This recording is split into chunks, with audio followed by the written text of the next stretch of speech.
Tonight was the season finale of the January 6 hearings, the TV event that investigates the day a mob of MAGA maniacs tried to help Mike Pence meet his hero. So, with phase one of the hearings coming to a close, let's catch up on the latest developments in our ongoing coverage of January 6.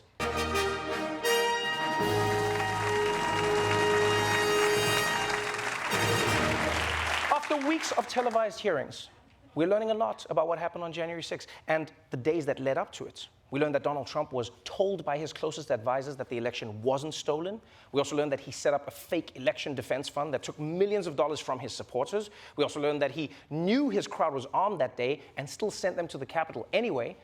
And after all of this, guys, I don't know about you, but I'm starting to think this Donald Trump guy might be bad news. I'm seeing like one or two red flags here.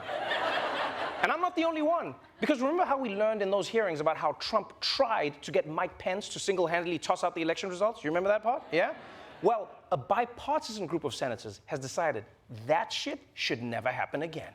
Here in Washington, a bipartisan group of senators have cut a deal that would make it much tougher to pull off a repeat of what former President Trump tried to do, that effort to pressure his vice president into overturning the election. One measure would reform the Electoral Count Act to make it clear that the VP's job is, quote, solely ministerial, and that he or she does not have any power solely to determine, accept, reject, or otherwise adjudicate disputes over electors. Wow, this is big. This is big. Senators from both parties have agreed to amend the Electoral Count Act of 1887 to make it clear once and for all that the VP cannot just toss out the election results. Which, yes, is something everyone in America already knew except for one guy. You know? It's kind of like when in kindergarten the teacher makes an announcement to the whole class, but it was clearly directed at one kid. You know, it's like, okay, class, remember, we don't poop on the toilet, we poop in the toilet. That's for everyone to understand, okay, Donald?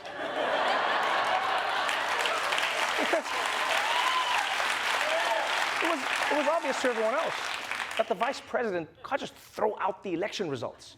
That would make no sense. Why would you give so much power to someone who's otherwise totally powerless? Huh?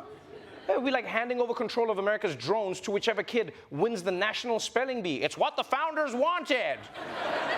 But either way, this is a big deal. And it's also a good reminder for America that if an old-ass law doesn't make sense anymore, you can just change that shit. Right? And don't get me wrong. I'm not saying it's because people in the day were stupid. No, people back in the day were smart as hell. All right? They studied the classics. They knew how to write in cursive. They wore top hats, all the signs of an intelligent person. But they wrote the laws that made sense for their time. Huh? Yeah, they didn't need to spell this out because they didn't have a Donald Trump. So that law's changed. The vice president can't just overturn the election. And knowing America, and whoever writes this story, what's going to happen is Donald Trump's going to get all his people to become the electors in each state. They're going to ignore the voters' rights, and they're going to go, these are the votes, and then it's going to come to Kamala Harris and be like, Kamala, flip the thing. She's like, meh. But it looks like overturning the next election might be the least of Donald Trump's worries, because after all the facts that the committee has exposed about his last overturning, the Justice Department might be paying Donald a visit. The spotlight on the Justice Department's investigation is growing. Attorney General Merrick Garland making it clear he will hold accountable every person who is criminally responsible. No person is above the law in this country. Nothing stops us. Even a former president. I don't know how to, maybe I'll say that again. No person is above the law in this country. I can't say it any more clearly than that. I've never seen that side of Merrick Garland. It looked like he was about to cut a bitch. Did you see what he did there? Yeah, he turned into Samuel L. Jackson for a second. He's like, no person is above the... What about the Americans? He's like, what part of no person don't you understand, motherfucker? I said no person.